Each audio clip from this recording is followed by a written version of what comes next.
వీర జవాన్ సతీమణికి జాతీయ బీసీ యువజన సంఘం ఆధ్వర్యంలో ఘన స్వాగతం. రాజన్న సిరిసిల్ల జిల్లా బోయిన్పల్లి మండలం మల్కాపూర్ గ్రామానికి చెందిన అనిల్ కుమార్ ఆర్మీలో జవాన్ గా పనిచేస్తూ 2023 మే 4న హెలికాప్టర్ ప్రమాదంలో మరణించాడు.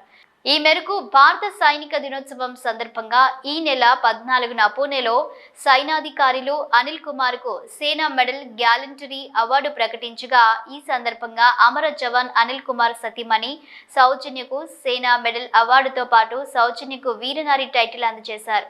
ఆమె తన కుమారులతో పురస్కారాన్ని తీసుకున్న తర్వాత గురువారం సాయంత్రం స్వగ్రామానికి రాగా మండలం కేంద్రంలో ఆమెకు వాళ్ళ కుమారులకు శాలువాలు కప్పి ఘనంగా సన్మానించారు.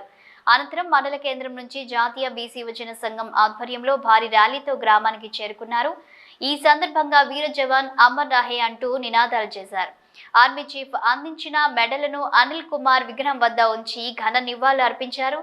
అనంతరం విగ్రహం వద్ద జాతీయ జెండాను ఎగురవేసి గ్రామంలో కొవ్వొత్తులతో ర్యాలీ నిర్వహించి ఆయన చిత్రపటం ఎదుట ఘన నివాళులు అర్పించారు. ఈ కార్యక్రమంలో కుటుంబ సభ్యులు, జాతీయ బీసీ యువజన సంఘం జిల్లా అధ్యక్షులు దండు వినోద్, నాయకులు ఏనుగుల కనకయ్య, ఏనుగుల అనిల్, కౌడగని వెంకటేష్, బత్తిని మహేందర్, యువకులు, గ్రామస్తులు పాల్గొన్నారు.